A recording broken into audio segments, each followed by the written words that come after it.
యోహాను 19:30. యేసు ఆ చెరక పుచ్చుకొని సమాప్తమైనదని చెప్పి తల వంచి ఆత్మను అప్పగించాను. ఆమె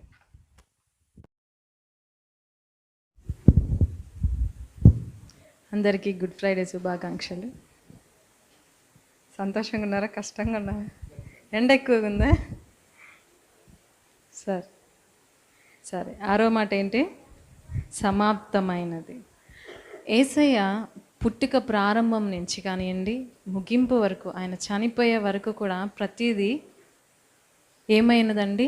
లేఖనాల నెరవేర్పు ప్రకారంగా ఆయన సమస్తమును చేసి ఉన్నాడు. ప్రతిదీ కూడా ప్రారంభం నుంచి, పుట్టుక నుంచి, ఎక్కడ నుంచి ధర్మశాస్త్రంలో చూసినట్లయితే ప్రవచనాల నెరవేర్పు ప్రకారంగా ప్రతిదీ కూడా ఆయన ఏం చేసి ఉన్నాడు? ప్రవచన నెరవేర్పు ప్రకారం ఆయన సమస్తమును చేసి ముగించి ఉన్నాడు. కాబట్టి అందుకని ఆ మాట ఏమని పలికారు ఆయన సిలువలో? ఆరో మాటగా సమాప్తమైనది.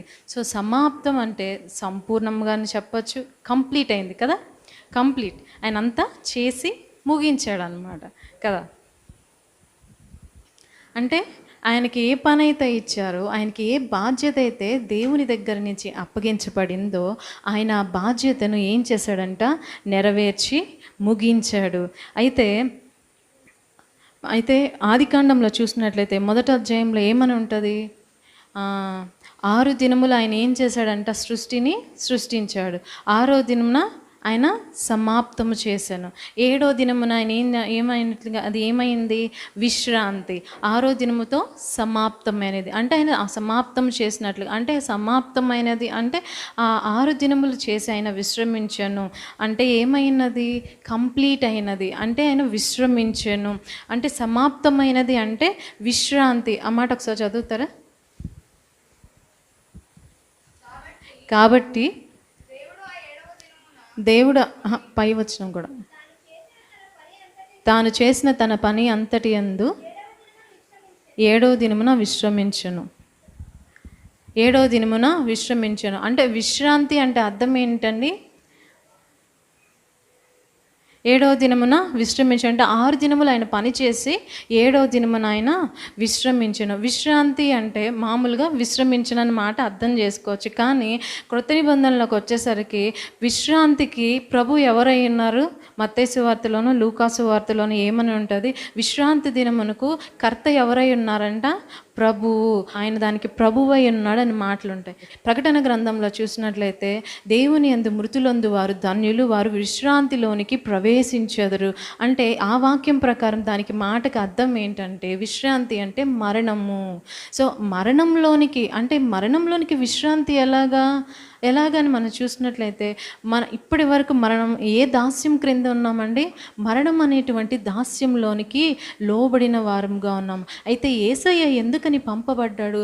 మనల్ని ఆ దాస్యంలోని నుంచి విడిపించడానికి. అందుకే మన క్రొత్త నిబంధనలో చాలా వాక్యాలు ఉంటాయి కదా. నశించిన దానిని ఆయన వెదకి రక్షించడానికి వచ్చాడు.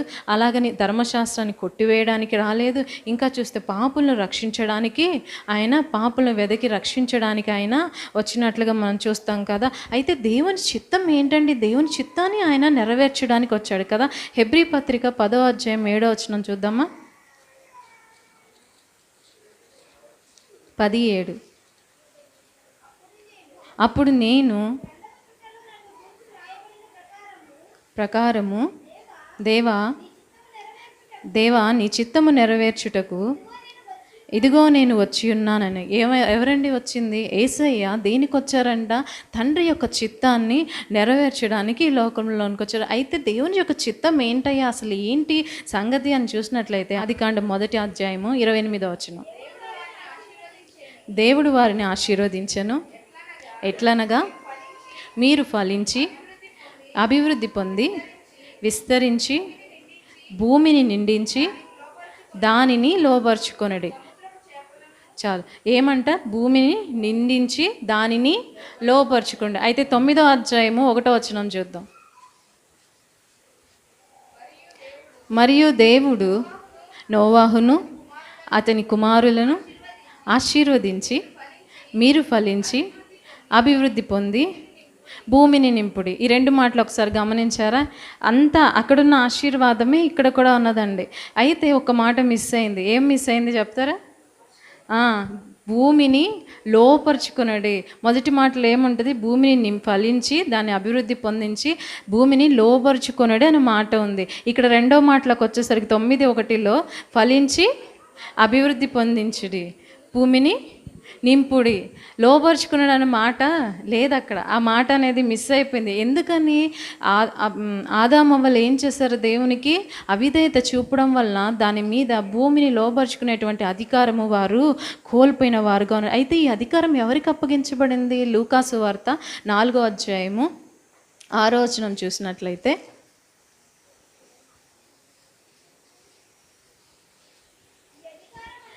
ఈ అధికారం అంతయు ఈ రాజ్యముల మహిమయు నీకిత్తును, అది నాకు అప్పగింపబడి ఉన్నది, అది నేను ఎవనికి ఇయ్యగోరుతునో వానికిత్తును. కాబట్టి నీవు నాకు మ్రొక్కితివా, ఇదంతయు నీ దగునని ఆయనతో చెప్పాను. ఈ మాటలు ఎవరు చెప్తున్నారండి? యేసయ్యతో ఈ మాటలు ఎవరు చెప్తున్నారు?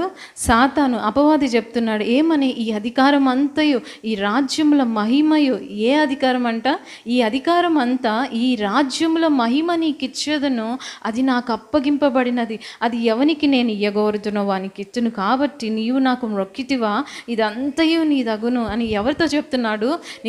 యేసయ్యతో చెప్తున్నాడు. అందుకే యేసయ్య ఇస్తున్న జవాబు ఏంటి? నీ దేవుడైన ప్రభువునికి మ్రొక్కి ఆయనను మాత్రమే సేవించవలెను. ఏం చేశాడు? 5వ వచనంలో మనం చూడాల్సిన మాట. అప్పుడు అపవాది ఆయన్ని తీసుకొని పోయి భూలోక రాజ్యములన్నిటినీ ఏం చేస్తున్నాడండి? సాతాను యేసయ్యను అలా పైకి తీసుకెళ్ళి ఏం చెప్తున్నాడు? ఇదిగో ఈ భూలోకాన్ని అంతటినీ చూడు ఒకసారి, ఈ మహిమంతా నీకు ఇస్తాను, కాకపోతే నువ్వేం చేయాలయ్యా అంటే నాకు సాగిలపడి నాకు మొక్కు, నువ్వు నా కింద ఉంటే నేను నీకు భూలోకం అంతా ఇచ్చేస్తానని యేసయ్యతో అన్నాడు. యేసయ్య లోబడ్డా మరి? ఒకవేళ యేసయ్య లోబడుంటే ఏమొచ్చిండేది? భూలోకం మీద అధికారం అయితే వచ్చేదే, కానీ మరణం మీద అధికారం అయితే వచ్చేది కాదు. కాబట్టి ఆయన ఎందుకని వచ్చాడు? ఈ మరణం నుండి మనలను విడిపించడానికి, దాస్యమునకు లోబడకుండా ప్రతి ఒక్కరము మనం పుట్టినప్పటి నుంచి పోయేంత వరకు మనలో ప్రతి ఒక్కరిలో, అది ఎంత రాష్ట్రపతి అయినా, ఎంతటి గొప్పవాడైనా కూడా, ఎంత గనుడైనప్పటికీ అయినా, ఎంత సంపన్నుడైనా, ప్రతి ఒక్కరిలో ఒక భయం అనేది వెంటాడుతుంది. అది ఏంటది? మరణ భయం కదా. ఆ మరణ భయం నుంచి ఆయన మనల్ని విడిపించడానికి ఈ లోకంలోనికి వచ్చాడండి. ఆ దాస్యత్వం నుంచి, ఆ బంధకాల నుంచి, ఆదాము అవ్వల దగ్గర, దేవుని దగ్గర నుంచి వాళ్ళకి వచ్చినటువంటి ఆ ఎడబాటు నుంచి, ఆ బంధకాల్లోంచి యేసయ్య మనల్ని విడిపించి తండ్రితో మనల్ని కలపడానికి, తండ్రితో మనల్ని సహవాసం చేయడానికి, ఆయనతో మన సహవాసంలో ఉండడానికి. అబ్రహాంని ఏమంటారండి? అబ్రహాంని ఏమంటారు? స్నేహితుడు కదా, దేవునికి స్నేహితుడు. అందుకే ఏమని ఉంటుంది? సొదొమ గొమొర్రా దగ్గర నాశనం చేయడానికి వెళ్ళేటప్పుడు ఏమంటాడు తండ్రి అబ్రహామునకు? యెహోవా ఏమంటాడు? అబ్రహామునికి నేను ఇది చెప్పకుండా దాచేదనా అని ఉంటుంది మాట. ఎంత చక్కని మాట! అసలు దేవుడు మనుషులకు చెప్పి చేయాలా? ఆయన సార్వభౌమాధికారం కలిగినటువంటి వాడు, సర్వాధికారి. ఆయనకు అసాధ్యమైనది లేదు. ఆయన ఏది అనుకుంటే అది చేయగలడు. అబ్రహామునికి ఆయన చేసేటువంటి ఆ కార్యం చెప్పాల్సిన అవసరం ఏంటి? దేవుడు నరులతో సహవాసం కోరుకుంటున్నాడు. దేవుడు అందుకే ప్రతిరోజు కూడా ఆదాముతోనూ అవ్వతోనూ సాయంత్రం పూట చల్లని పుటాలతో ముచ్చటించడానికి అన్నట్లుగా ఆయన ఇష్టపడి సృష్టించుకున్నటువంటి సృష్టమే నువ్వు నేను. కాకపోతే అవిధేయత చూపడం వలన ఎప్పుడైతే దేవునికి మనకు ఎడబాటు వచ్చిందో ఆ ఎడబాటును తీర్చడానికి యేసయ్య మన కొరకై ఆ యొక్క ప్రతి బంధకముల నుంచి, మరణం యొక్క దాస్యం నుంచి మనల్ని విడిపించడానికై ఆయన మనకి దేవునికి మధ్యవర్తిగా ఆయన ఈ లోకంలోనికి వచ్చాడు. లోకంలో మనం ఆయన ఏం చెప్తున్నాడు? అందుకే మనం ఆయన సిలువను, ఆయన కాడిని ఎత్తుకొని మోయాలి. ఆయన కాడి ఎటువంటిదంట? భారమైనది కాదు, సులువైనదే. ఎప్పుడు తెలుసా? ఆయనతో సహవాసంలోనికి వచ్చినప్పుడు. అందుకే మనము దేవుని యందు నీతిమంతులు మగునట్లుగా అని మాట ఉంటుంది. మనం నీతిమంతులుగా ఎలా అవుతాం? సిలువ దగ్గరికి మనం వచ్చినప్పుడు. మొదటికి కొరింథీయులకు రాసిన పత్రిక 1వ అధ్యాయము 18వ వచనంలో ఉంటుంది ఈ మాట. సిలువను గూర్చినటువంటి వార్త నశించు వారికి ఎటువంటిదంట? వెరితనమే. కానీ రక్షింపబడిన వారికి, మనకి ఏంటంట? అది దేవుని శక్తి ఏంటి? ఆ శక్తి సిలువను కూర్చున్నటువంటి శక్తి అంటే ఏంటది? సిలువ దగ్గరికి ఎప్పుడైతే మనం వస్తామో సిలువ మనకి ఏం నేర్పిస్తుందంటే, సిలువలో కార్చిన రక్తం ద్వారా సిలువ మనకి ఏం చేయట్లేదండి, మర్చిపోవద్దు. క్రాస్ చైన్లో వేసుకుంటాము, ఇంకా చాలా చాలా ఇళ్ళలో వేసుకుంటాము, బట్టల్లో చూపిస్తారు, రకరకాలుగా చూపిస్తారు. ఇట్లా చాలామంది ఇలా ఇలా పెట్టుకుంటారు కదా. వీటన్నిటి ద్వారా సిలువ ద్వారా మనకి ఏమీ రాదు. కాకపోతే ఎప్పుడైతే సిలువ దగ్గరికి వచ్చినప్పుడు మన పాపంలో ఆయన రక్తంతో కడుక్కొని మనం పరిశుద్ధపరచుకుంటామో అప్పుడు సిలువ ఏంటంటే మనకి విధేయతను చూపిస్తుంది. తండ్రి పట్ల దేవుడు యేసయ్య ఏం చేశాడు, ఆయన చిత్త ప్రకారముగా అంత వేదనని, ఆ యొక్క బాధని ఆయన సిలువలో భరించడం ద్వారా తండ్రి దగ్గర ఆయనకి ఇష్టమైన కుమారుడిగా, మనం ఏమని పాట పాడుకుంటాం, అన్ని నామముల కన్నా పైనామము. ఎవరిచ్చారా పైనామము? ఆయన లోబరుచుకున్నందుకు. ఫిలిప్పీ పత్రిక 2వ అధ్యాయంలో ఉంటుంది ఈ మాట. ఆయన దేవునికి లోబరుచుకున్నందుకు తండ్రి ఏం చేశాడంటే క్రీస్తుని అన్ని నామముల కన్నా పైనామముగా ఆయన నామమును హెచ్చించాడంట. ఏకంగా ఆయన ఎక్కడ ఆయన తిరిగి రాబో దినముల్లో ఆయనే తీర్పు దినముందు కూర్చుని ఆయన తీర్పు తీర్చువాడుగా మనకి ఉన్నాడు. అందుకే ఎప్పుడైతే సిలువ దగ్గరకు వచ్చి మనల్ని మనం తగ్గించుకొని మన పాపములను కడుక్కొని మనం పరిశుద్ధులుగా నీతిమంతులుగా తీర్చబడతామో, నీతి అంటే దేవునితో సహవాసంలో ఉండడమే. అబ్రహాము దేవుని నమ్మిన కనుక అది అతనికి నీతిగా ఎంచబడేను. అలాగన ఎప్పుడైతే మనము పరిపూర్ణంగా విశ్వసించి క్రీస్తు యందు మనం సిలువ దగ్గరకు వచ్చినప్పుడు, సిలువ యందు మన పాపములను కడుక్కొని పరిశుద్ధపరచబడి దేవుని యందు నీతిమంతులుగా తీర్చబడి ఆయనతో సహవాసం కలిగి ఉంటామో ఏ శిక్షా విధియు ఉండదు, ఏ దోషమందు మనము నిలిచి ఉండము. అందుకే ఏమని ఉంటుంది ప్రకటన గ్రంథంలో, జయించు వాళ్ళకి నిత్య జీవ వృక్షములు అనుగ్రహించును, జీవవృక్ష ఫలములు భుజింపనెత్తును, వాడు రెండవ మరణమందు ఉండక దాటిండును, మరణం నుంచి దాటి జీవములోనికి ప్రవేశించున్నాడని చాలా మాటలు ఉంటాయి ప్రియులారా. సో గమనించండి, మనం ఎట్లా ఉండాలి తెలుసా? మరణం గురించి ఇక మనకి భయం ఉండదు. అందుకే పౌలు ఏమంటాడు, బ్రతుకుట క్రీస్తే చావు అయితే. ఎవరు చెప్తారు ఈ మాట? ఎవరైనా చెప్తారా? మనమైనా చెప్తామా? ఎందుకంటే పౌలు క్రీస్తులో బాగా మునిగి తేలుతున్నాడు. ఆయన క్రింద వరకు మునిగిపోయాడు.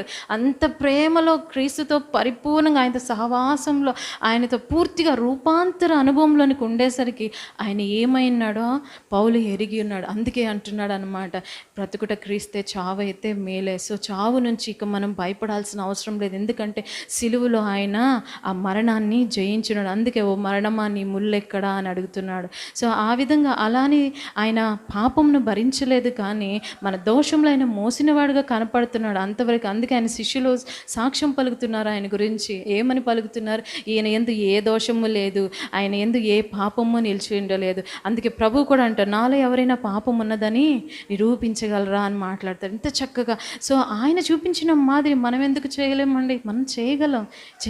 ఎప్పుడు తెలుసా?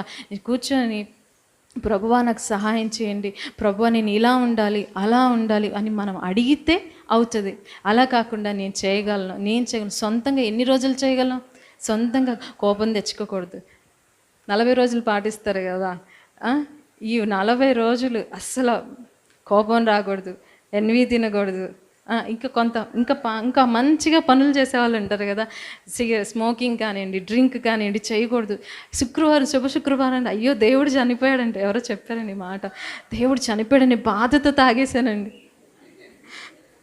లేచిన రోజు అయ్యో దేవుడు లేచాడండి, ఎంత సంతోషం వచ్చి తాగేశానండి. సరిపోయింది కదా. ఏముంది లెంటలో? ఇంకా సంవత్సరం అంతయు, మన గడిచిన కాలం అంతయు కూడా ఆయన చేసిన త్యాగమును మన కళ్ళ ఎదుట పెట్టుకొని, ప్రభువా నీవు నా కోసమే, నా పాపముల కోసమే ప్రభువా, నేను మాట్లాడే ప్రతిదీ, నేను పాపని ఎందుకు అవుతానని ఎందుకు అనుకుంటారు చాలామంది. పాపమా?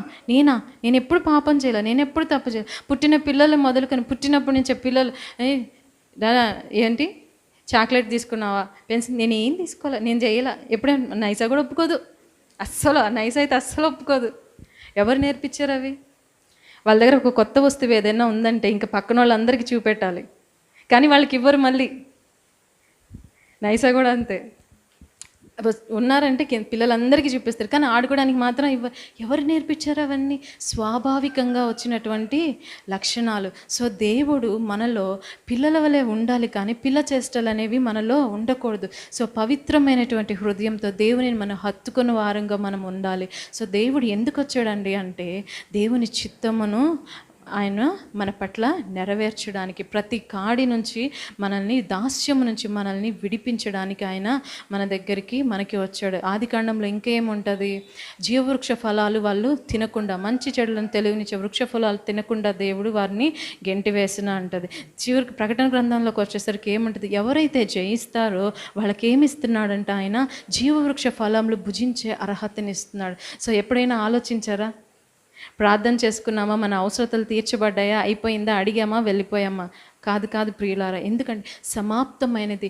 యెహోవా తండ్రి 6 దినములు పనిచేసి విశ్రమించాను. ఆయన సమాప్తి చేశారంటే అక్కడి నుంచి సృష్టి ప్రారంభమైంది. యేసయ్య ఏం చేశాడు? 6 మాటలు పలికి సమాప్తమైందంటే సమాప్తం అయ్యింది. ఇక నుంచి రాకడ సమీపమించింది. ఇదిగో ఇంకొద్ది కాలము, ఇంకా సమయం ఉంది. బాప్టిజం తీసుకోవడానికి ఇంకా సమయం ఉంది. బాప్టిజం తీసుకుంటే అబద్ధం చెప్పకూడదు, ఆ తప్పు చేయకూడదు, ఈ తప్పు చేయకూడదు. ఇంకొన్ని రోజులు ఎంజాయ్ చేయాలి. ఇప్పుడే కాదు, ఇంకాసేపు ఉండి బాప్టిజం తీసుకుంటాం, ఇంకాసేపు ఉండి మారు మనసు పొందుతాం, ఇంకొద్ది రోజులు కాదు ప్రియులారా. దేవుని రాకడ సమీపించింది. సమాప్తం అయిందంటే ఆయన రాకడ సమీపించింది. కాబట్టి మనం సిద్ధపాటు కలిగిన వారంగా ఉండాలి. ఎప్పుడు ఏం జరుగుతుందో, ఎప్పుడు దేవుని రాకడ వస్తుందో ప్రతి దానికి తీర్పు. బాప్తీసానికి ముందు తప్పులు చేసేసామా, అయిపోయింది, తర్వాత నుంచి పరిశుద్ధమైన జీవితం అనుకుంటున్నారా ఎవరైనా ప్రియులారా? కాదు. ప్రతి దానికి తగిన ఫలం ఇక్కడ ఎంజాయ్ చేసే వెళ్ళాలి, అనుభవించే వెళ్ళాలి మనం. సో దేవుడు ఎక్కడా విడిచిపెట్టాడు. ఎందుకంటే ఆయన అన్యాయస్తుడు కాడు. కాబట్టి ఆయన అన్ని విషయంలో, ఆయన ప్రేమించేవారి విషయంలో, ఈవెన్ దావీదు విషయంలో అయినా కూడా ఆయన తప్పు చేసినప్పుడు ఆయన తగ్గ ప్రతిఫలం ఆయన పొందుకున్నాడు. దావీదు ఎంతగా ప్రేమించాడు. ఆయన ప్రేమలో, ఆ విశ్వాసంలో మనం కొద్దిపాటు కూడా సరిపోం. దావీదు దేవుని అంతగా హత్తుకున్నాడు. ఎంత ప్రేమో దావీదుకి దేవుడు అంటే. ఒక్క విషయంలో తప్పు, చిన్న విషయంలో, కానీ దేవుడు ఆ విషయంలో కూడా విడిచిపెట్టలేదు దావీదుని. దానికి తగ్గ ప్రతిఫలం దావీదు పొందుకున్నాడు. మరి నిర్లక్ష్యంగా ఉంటున్నా అబద్ధాల విషయంలో, అన్ని పాపంల విషయంలో, చిన్న విషయంలో మనం గమనించాం కదా. ఇది చిన్నది దేవుడు గమనిస్తాడా? లేదు. చిన్న విషయమైనా కూడా దేవుడు గమనిస్తాడండి. ఎందుకంటే ఆయన పరిశుద్ధుడు కనుక మనం ఎలా ఉండాలి? పరిశుద్ధులంగానే ఉండాలి. ఈ చిన్న విషయంలో దేవుడు గమనించాడు. ఇది ఎదుటి వాళ్ళని నొప్పించకూడదు, ఇది చెప్తే గొడవ అవుతుంది, ఇది చెప్తే ఇలాగా, ఈ మాటను బట్టి, ఈ క్రియను బట్టి, దీనిని బట్టి కాదు. ఆయన బిడ్డల విషయంలో ఆయన ప్రతిదీ చూచువాడై ఉన్నాడు కనుక మనం ప్రతి విషయంలో కూడా జాగ్రత్తగా ఉండి రాకడ కొరకు మనల్ని మనం సిద్ధపరచుకోవాలండి. కాబట్టి దేవుడు అన్ని విషయంలో కూడా మనల్ని చూచువాడై ఉన్నాడు, వినువాడై ఉన్నాడు. ఇంకా సమయం ఉంది అనుకోదు. ఆయన సమాప్తం చేసి ముగించాడు. కాబట్టి మనము రాకడ కొరకు మనం సిద్ధపాటు కలిగినటువంటి మనసు కలిగిన వారుగా, నిర్లక్ష్యం లేకుండా, ఏమరపాటు లేకుండా, బహు జాగ్రత్తగా ఆయన సన్నిధిలో మనం కలిగి ఉన్న విశ్వాసాన్ని జాగ్రత్తగా కాపాడుకొనొచ్చు. అంతము వరకు ఆ విశ్వాసాన్ని మనం స్థిరంగా కాపాడుకొని, గట్టిగా పట్టుకొని ఆయనలో నిలిచి ఉండాలి. దేవుడి కొద్ది మాటలు దీవించి ఆశీర్వదించిన గాక. ఆమేన్.